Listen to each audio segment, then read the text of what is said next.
أعوذ بالله من الشيطان الرجيم. بسم الله الرحمن الرحيم. اليوم الاثنين 3 شهر 11 2025. كلام من القلب إلى القلب. وقالوا الدم بحن، ودم الراس ما بخط الأكتاف. الأحداث المتسارعة، الوضع الواضح لمآلات المستقبل القريب والبعيد تخليني اليوم بكل أمانة يعني أتكلم في موضوع مهم، وهو موضوع الفرقة 22 بابا نوسة. بعد تحرير الفاشر الأمر أصبح شبه محسوم لجزيرة معزولة، وشبه يعني محسوم لصالح قوات الدعم السريع موضوع بابا نوسة. ولكن في أمور قبل الحسم يجب أن نحقق فيها ويجب نتمسك بها، لأنه اليوم في اجتماع للإدارة الأهلية في ولاية غرب كردفان لقبيلة المسيرية. ولما نقول قبيلة المسيرية في ولاية غرب كردفان يعني إنه نتكلم عن الإدارة الأهلية اللي بيطلع منها هو اللي بيمشي. ومن ضمن الأشياء الإدارة الأهلية طالبت بالإسراع في تحرير الفرقة، لأنه الفرقة أصبحت زي اسمها الكلشة. الكلشة دي في حاجة في الأظفر هنا بالجنبة بتجاسي في الشتاء. الكلشة دي بتقوم مع الأظفر، تخليك تعضيها جاي تعضيها جاي. هي ما عندها أذى كثير، لكن قاعدة ليك زي الكلشة. أقول لك الشغل ده قاعد ليك كلشة. أول فرقة 22 قاعدة زي الحسكنيتاية الصغيرة، الطعناك في القبة حقة الجلابية من وراء، فما بتنشاب، لكن ما يعني طعنها ما بيس، لكن لازم انت كل مرة ترجع لها. فأصبحت بابا نوسة زي في حجرات صغيرة، مهندسين دايرين يفتحوا شارع، وفي لقوا حجرايه صغيرة قاعدة أو دبيكاية صغيرة في الطريق، الخرطة شايلة. فيا جو العمال وبالبوكل اللي لزوها غادي دردقوها غادي، أو أصبحت ماسكة تحت فجروها بالديناميت. فنحن صراحة نعتبر إنه بابا نوسة تم تجاهله في الفترة الماضية فقط عشان الدم، ولأنه الحرب ذاتها شكلها أصبح شكل واضح، لأنه قيادة الجيش بتقول أن إحنا دايرين نصفي حواضن أو نبيد حواضن الدعم السريع. وحواضن الدعم السريع منها قرب كردفان، وبكل فخر يعني، وبكل فخر إحنا حواضن للدعم السريع أمام أي ابن آدم. ولذلك الناس طبعا ظهر نجم أخونا درمود. درمود أول حاجة لأنه الاسم زي الناس مثلا اللي دارين يسموك البرجوب، دارين يسموك اسمع كذا كذا، الاسم ذاته مرات بيكون له تأثير.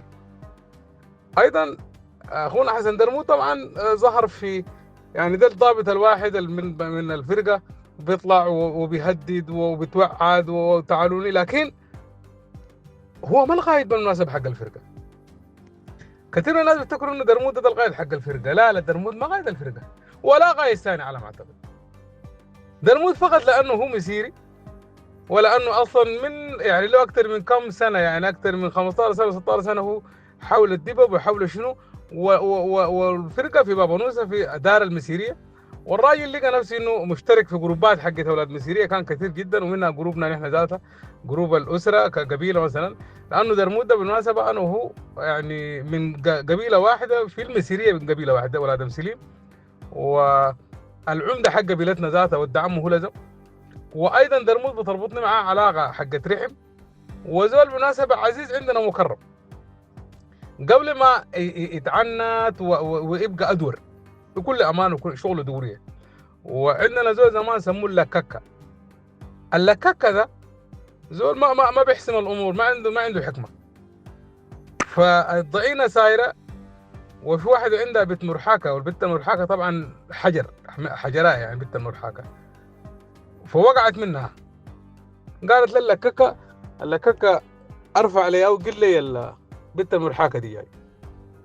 فاللككة عنده حربه كبيره الشلكه دي، راكب فوق في فرسه، ومن فوق طعن الحجرات دي، قال يطعن الحجرات دي ويرفعها لستة. فكسر يعني. ده تفكيره كده. فالتفكير الماشي بهسي درمود ده تفكير اللككة. لكن في النهايه انا هزول ده اخونا ودمنا ولحمنا، والمعاهم موجودين حوله من اولاد مسيريه كثير جدا، نسوانهم هنا وكذا. امر اخر في موضوع الفرقه بالمناسبه، في دي الفرقه الواحده اللي فيها نسوان، دي الفرقه الواحده اللي فيها عائلات، يعني عساكر بقى عائلاتهم جوا، يعني ناس في نسوان دروع بشريه جوا الفرقه دي. ودي اللي خلت الناس حتى الصارت مثلا ما يستعملوها شنو كثير جدا. الامر الثاني، هي ما مؤثره، يعني ما درمود ما لا قدر يفك حصار حق فاشر ولا جرله، ولا قدر يفك حصار حق ربيض كان، ولا عنده زول قاعد في محلاته دي ويحفر نقار وشغلات. وطبعا الورا البريتولا ده اذا دخل في نقره انتم يمكن لحد العصر حتى انت تمرقوا بريتولا. لكن درمود طبعا عنده بنات عمه المسيريات، وبيفتكر انه اذا تصرف بحكمه جنب الناس الدم، او جنب المعادله الدم، بيقولوا خاف. لكن بالمناسبه الشخص الحكيم يعني تصرفاته تحيي نفوس، والزول العنيد بدمر نفوس. ايضا المعادله الصعبه جدا في بابا نوسة، طبعا يا درمود انت تعلم منه برهان طبعا ما بعرفك الا في الفترات الاخيره، بعد بقيت تطلع وحصل الحصار.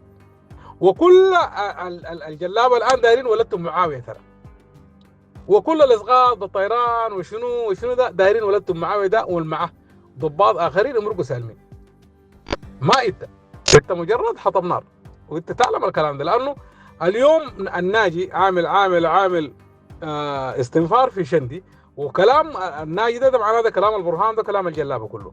بيفتكروا انه عرب الشتات اللي هو ده اهلك انت ذاتك، ومنهم المسيريه، منهم رزيقات، وده حسب ولدنا نحن ذات الوصف موصفه لنا ولدنا، ما عارف الكلمه طلعت منه، لكن بعد ذاك بقت عليه مشكله.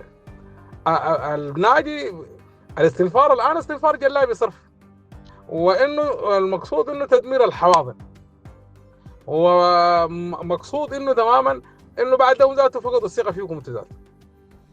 فالموضوع في السر، المشكله في بابا نوسة هو معاويه، ومعاويه ده لواء طبعا، ده قائد الفرقه. الراجل ده طبعا احنا الان ما سمعنا منه كلام شيء، ولا طلع، انا شخصيا ما سمع منه، ما شفت منه طلع فيديو ونبذ زور ولا قال حواضن ولا كذا.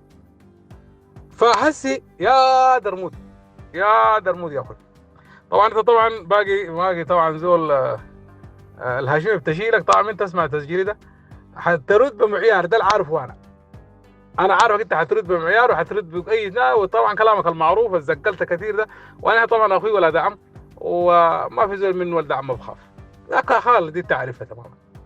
لكن يا اخوي انت الان ظهورك في المواقع وتصريحاتك واتصالاتك مع الناس العاديين وشنو خلتك انت في الواجهه، فيبقى معناك وراك الناس حيموتوا ساكت بتهورك انت. وانت شفت الفاشر سنتين وهي بعد ذاك كنفوس تنسلى وحزامتها وقعت، وشفت الحصل، كل الغوات دي الان مدفقه جايه عليك، ده ما تهديد، لكن هذا انا اخذتك في الصوره. ايضا الان يا اخوي اتشكل راي عام وشكل مزاج جديد مختلف من قبل 3 شهور من من اليوم كل غرب كردفان هي دعم سريع، عيال صغار، رواعيين، حكامات، عوين، شياب. اليوم الاداره الاهليه ختمت وانت شايف الفيديو امامك، يعني كلام ده ما فوقه لعب. فيا اخوي انا داير اقول لك، انا شخصيا لو ضربت تلفون لحميتي وكابا نايد رئيس حكومة تأسيس وقائد قوات الدعم السريع. أنا بكل أمانة اليوم هسه ده لما نشيل السماعة وأضرب لحمتي وأقول له يا أخوي، أنا طبعا طوالي لما نتصل عليه والكلام بيننا بقول له ولدبة، لما نقول له ولدبة نحن دايرين الحاجة الفلانية كذا كذا في موضوع بابا نوسة، أنا شخصيا حميتي كلام بقوله ليه ما برمي الوطا خالص. ومما عرفته كلام تم بينه وبينه ووريته حاجة ولا وراني ولا شيء، ما رفض لي طلب نهائي. وهسه اليوم جد دور احنا هدار اقول لك الشغله دي براقت عسيره وبتسوي وج وج وج وج وج وج. المتوقع انه نازل 7 يوم دي حيردموك فقط هاونات، ما بتشوف لك زول ضد هاونات ومنظومات، والكميه اكبر منك واكثر منك. تستعمل مسيراتك، تستعمل شنو، في النهايه انت حتقتل كميه كبيره جدا، ولكن انت ميت ومعاك المعاه كله. ده السيناريو الاول.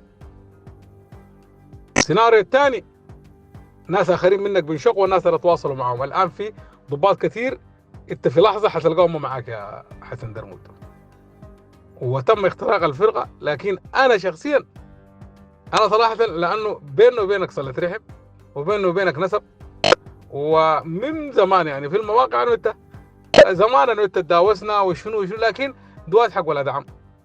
ولذلك عندي لك تقدير وشايفك انك انت كل موضوعك موضوع انه والله يعني يقول والله درمود عرض من الدحي. انت ما كذا، نحن ما حنخلق لك موضوع حق تعرض.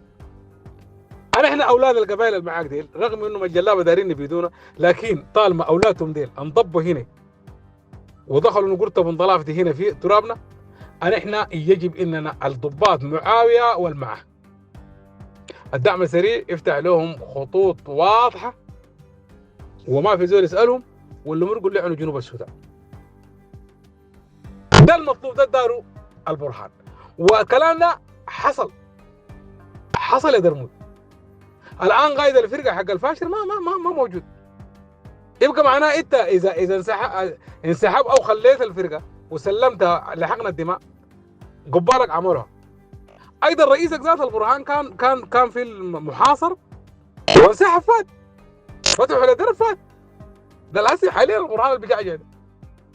فالبرهان اذا كان طلع من الحصار وطلع ما قعد قال انا والله لا داوس في البيدروم وشنو ما عارف، وقاعد تعز زي قاعدتك دي.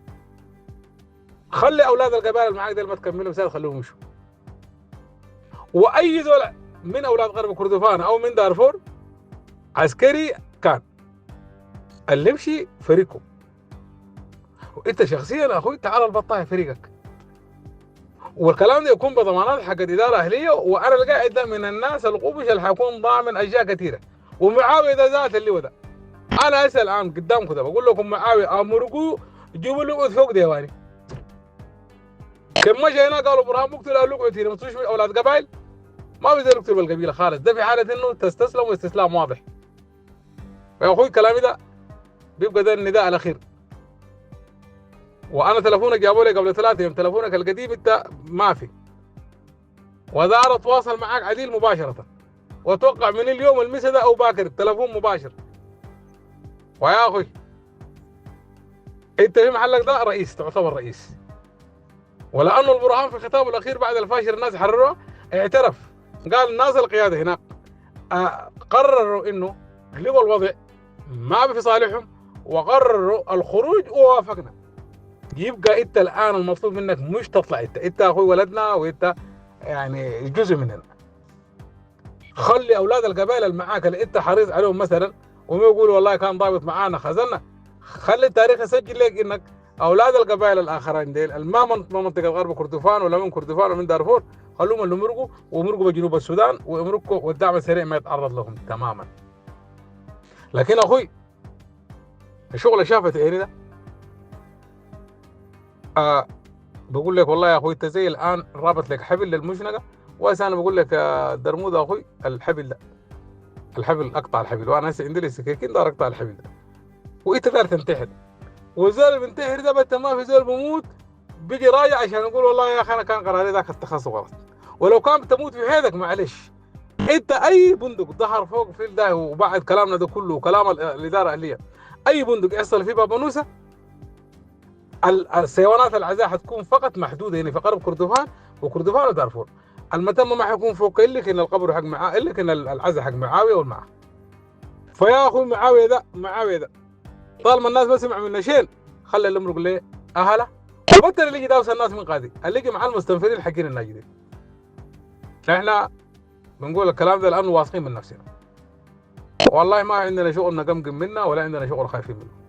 لكن يا اخوي تخسر الناس ساكت تخسر الناس في الفاضي، وانت اصلا بطريقتك دي ميت. والبرهان ذاته الا كان يعمل ما تأبين ما بيعملوا لك، حيعملوا تأبين لمعاويه والمعاه وكذا جلابه فقط. واخوي البتخاء خلاص انقسمت انقسمت طب بعد ده كان في شغل اخر لكن بس اللي قدام. لكن اخوي السودان ده خلاص باظ بوظت مره مطهره. السودان ده مكان الكيزان دول جو وطهروا بموسم ده، طهروا طهار فرعوني تاني ما بينعدل نهائي. خلاص اللي يمشي زي ده اللي يموت به. اخير لك اخوي اسمع كلامي، وما مطلوب منك الرد، لانك انت من ترد طبعا كلامك عفي، من ترد تعير والمعيار اخوي من زول بقى بعير معناه فقط المنطق. كلامي ده اخوي وراك ناس وقالوا لنا كثيرين، قال لنا في ولد عم ذاته انا ما داري اذكر لك اسمه، من ولد سليم ذاته قالوا درمود ان احنا ما قدامنا ما بنخليه في الفرقه بنموت معه. يبقى معنا انت الان شايل لك يا اخوي، وقالوا زول لبنه بفقوعه ما بداوز ايضا دخل لك عوانه وعيل صغار حق العساكر وقاعدين معاك. خلي العيال دول يمرقوا اول حاجه كان انت تو ممارق. كمان اوريك يا اخوي العوين الله يرضى عليك، العوين اللي في الفرقه والعيال الصغار كلهم خلوهم يمرقوا، خلوهم كلهم يمرقوا، وكنباتهم دايرين يمرقوا. وانت يا اخوي طالما قعد كان قعد بيت كلامي وقعد كمان اخوي يرجع راجك. لكن اعرف انك من ناحيه عسكريه انت ساقط، من ناحيه منطقيه انت ساقط، من اي نواحي انت اخوي خلاص الحنكل وياك. الفاضل الجبوري كردفان.